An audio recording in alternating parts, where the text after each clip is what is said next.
ಮೋಡ ಕಣ್ಮರೆಯಾಗಿದೆ. ಮಳೆ ಮರೀಚಿಕೆಯಾಗಿದೆ. ಹೂರಮೆಯಲ್ಲಿ ನೀರು ಬರಿದಾಗಿದೆ. ನಭದಲ್ಲಿ ಸೂರ್ಯ ಕೇಕೆ ಹಾಕ್ತಿದ್ದಾನೆ. ಹನಿ ನೀರಿಗೆ ಹಾಹಾಕಾರ ಶುರುವಾಗಿದೆ. ಹಿಡಿ ಮೇವಿಗೆ ಇನ್ನಿಲ್ಲದ ತತ್ವಾರ ಎದುರಾಗಿದೆ. ಇಷ್ಟೆಲ್ಲ ಆದ್ಮೇಲೆ ಅಧಿಕಾರಿಗಳು ಬುದ್ಧಿ ಕಲಿತಿದ್ದಾರೆ.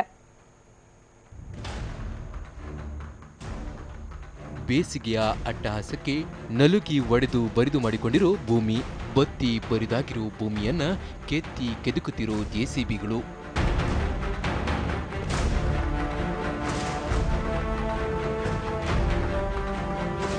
ಈ ಬಾರಿಯ ಬರ ರೈತನ ಹಣೆಬರವನ್ನ ಮತ್ತಷ್ಟು ಆಹ್ವಾನ ಮಾಡಿದೆ. ಭೀಕರ ಬರಕ್ಕೆ ತುತ್ತಾಗಿರೋ ಅನ್ನದಾತ ನೀರಿಲ್ಲದೆ ಪರದಾಡ್ತಿದ್ದಾನೆ. ಕುಡಿಯುವ ನೀರಿಗೆ 16 ಮೈಲಿ ನಡೆದರೂ ದಣಿವಾರದ ಪರಿಸ್ಥಿತಿಯಲ್ಲಿ ಸಿಲುಕಿದ್ದಾನೆ. ಹನಿ ನೀರಿಗೆ ಜನ ಜಾನುವಾರು ಪಡ್ತಿರೋ ಪಡಿಪಾಟಲು ನೋಡಿ ಸದ್ಯ ಸರ್ಕಾರ ಕುಂಭಕರ್ಣ ನಿದ್ದೆಯಿಂದ ಎಚ್ಚೆತ್ತಿದ್ದು ಜೀವಜಲದ ಉಳಿವಿಗಾಗಿ ಟೊಂಕ ಕಟ್ಟಿದ್ದಾರೆ.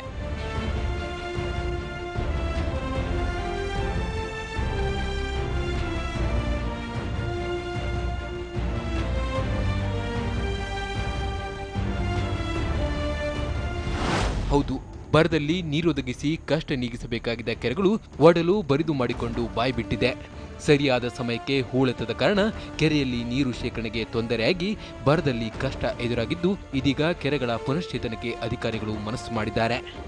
ಚಿಕ್ಕಮಗಳೂರು ಜಿಲ್ಲೆ ಕಡೂರು ತಾಲೂಕಿನ ಗಡಿ ಭಾಗದಲ್ಲಿರೋ ಕುಕ್ಕಸಮುದ್ರ ಕೆರೆ ಬರಕ್ಕೆ ನಲುಗಿ ಬರಡಾಗಿದ್ದು ಕೆರೆಯ ಹೂಳೆತ್ತೋ ಕಾರ್ಯಕ್ಕೆ ಅಂತೂ ಚಾಲನೆ ಸಿಕ್ಕಿದೆ. ಹೂಳು ತುಂಬಿ ಕೆರೆಯ ಸಂಗ್ರಹ ಸಾಮರ್ಥ್ಯ ಕುಂದಿ ಹೋಗಿದ್ರಿಂದ 16 ವರ್ಷಗಳಿಂದ ಕೆರೆ ಇದ್ದು ಇಲ್ಲದಂತಾಗಿತ್ತು. ಇದೀಗ ಕೆರೆಯಲ್ಲಿ ಮತ್ತೆ ಜೀವಜಲ ತುಂಬಿ ತುಳುಕುವಂತೆ ಮಾಡಲಾಗ್ತಿದ್ದು ಕೆರೆ ಹೂಳೆತ್ತಲು ಸಾವಿರಾರು ಗ್ರಾಮಸ್ಥರು ಕೈ ಜೋಡಿಸಿದ್ದಾರೆ.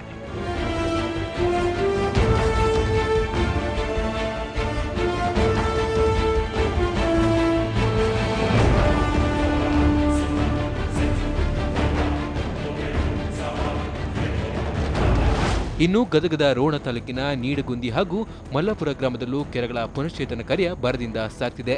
ಶ್ರೀ ಕ್ಷೇತ್ರ ಧರ್ಮಸ್ಥಳ ಗ್ರಾಮೀಣ ಅಭಿವೃದ್ಧಿ ಯೋಜನೆ ಅಡಿಯಲ್ಲಿ ಕಷ್ಟಕಾಲಕ್ಕೆ ನೀರನ್ನು ಶೇಖರಿಸಿಕೊಳ್ಳಲು ಮುಂದಾಗಿದ್ದಾರೆ. 3 ವರ್ಷದಿಂದ ಮಳೆ ಇಲ್ಲ. ಈ ಸ್ವಲ್ಪ ಪ್ರಮಾಣ ನೀರು ನಿಂತಿತ್ತು. ಇದು ಹೆಚ್ಚಿನ ಪ್ರಮಾಣದಲ್ಲಿ ಕೆಲಸ ಮಾಡಿ ಹೆಚ್ಚಿನ ನೀರು ಕೊಡೋ ಸಾಧ್ಯತೆ ನಮ್ಮ ಸಂಸ್ಥೆಯಿಂದ ಆಗೈತಿ. ಮಲ್ಲಾಪುರ ನಿಡಗುಂದಿ 2 ಕೆರೆಯನ್ನು ಉಳಿಯತ್ತು ಕೆಲಸ ಮಾಡ್ಯಾರಿ.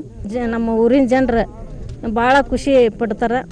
ಭಯಾನಕ ಬರಕ್ಕೆ ಚಿತ್ರದುರ್ಗ ನಗರದ ಅಡವಿ ಮಲ್ಲೇಶ್ವರ ಅರಣ್ಯದಲ್ಲಿರೋ ಕೆರೆ ಕೂಡ ಸಾಕ್ಷಿಯಾಗಿದೆ. ಕೆರೆಯನ್ನ ಸರಿಯಾಗಿ ನಿರ್ವಹಿಸದ ಕಾರಣ ಮಳೆಗಾಲದ ನೀರು ಸರಿಯಾಗಿ ಶೇಖರಣೆಯಾಗದೆ ಕೆರೆ ಬತ್ತಿ ಹೋಗಿದೆ. ಇದರಿಂದ ಅರಣ್ಯದಲ್ಲಿ ವಾಸಿಸುತ್ತಿರೋ ಪ್ರಾಣಿ ಪಕ್ಷಿಗಳು ನೀರಿಲ್ಲದೆ ಹಸಿಯುತ್ತಿದ್ದು ಅಧಿಕಾರಿಗಳು ಕೆಟ್ಟ ಮೇಲೆ ಬುದ್ಧಿ ಕಲಿತಿದ್ದಾರೆ. ಕೆರೆ ಪಕ್ಕದಲ್ಲಿ ಕೊಳವೆಬಾವಿ ಕೊರೆಸಿ ನೀರು ಬಿಡುವ ಯೋಜನೆ ರೂಪಿಸಿದ್ದು ಸಾವಿರಾರು ಪ್ರಾಣಿಗಳ ದಾಹ ತಣಿಸಿ ಪ್ರಾಣ ಉಳಿಸಲು ಕೊನೆಯ ಮನಸ್ಸು ಮಾಡಿದ್ದಾರೆ.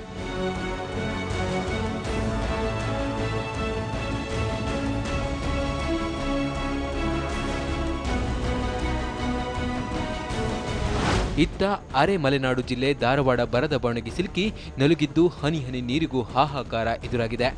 ಧಾರವಾಡ ಕಲಘಟಗಿಯಲ್ಲಿ ಸಾಕಷ್ಟು ಪ್ರಮಾಣದ ಅರಣ್ಯವಿದ್ದು ಇಲ್ಲಿಗೆ ಕೆರೆಗಳು ಬತ್ತಿ ಬೆಂಡಾಗಿವೆ. ಹೀಗಾಗಿ ವನ್ಯಮೃಗಗಳು ದಾಹದಿಂದ ಪರದಾಡ್ತಿದ್ದು ಅರಣ್ಯ ಇಲಾಖೆಗೆ ದೊಡ್ಡ ತಲೆನೋವಾಗಿದೆ. ಕೆರೆಯನ್ನ ಸರಿಯಾಗಿ ನಿರ್ವಹಿಸಿದ್ರೆ ಇಂಥ ಪರಿಸ್ಥಿತಿ ಎದುರಿಸುವ ಪ್ರಮೇಯ ಇರ್ತಿರಲಿಲ್ಲ ಅಂತ ಅಧಿಕಾರಿಗಳು ಕೊರಗ್ತಿದ್ದು ಸದ್ಯ ಪ್ರಾಣಿಗಳಿಗೆ ತಾತ್ಕಾಲಿಕ ನೀರಿನ ವ್ಯವಸ್ಥೆ ಮಾಡಿ ಕೆರೆ ಪುನಶ್ಚೇತನ ಬಗ್ಗೆ ಚಿಂತಿಸಿದ್ದಾರೆ.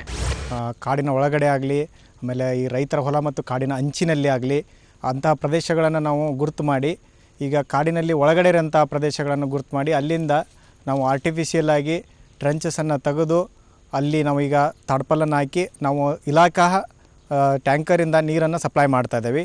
ಆಮೇಲೆ ಪ್ರಾಣಿಗಳು ಇಲ್ಲಿ ಬಂದು ನೀರು ಕುಡಿದು ಹೋಗೋದ್ರಿಂದ ಈಗ ಅವ್ರಿಗೆ ಮತ್ತು ಮಾನವ ಮತ್ತು ಪ್ರಾಣಿ ಸಂಘರ್ಷ ಕೂಡ ಕಡಿಮೆ ಆಗ್ತಾ ಇದೆ.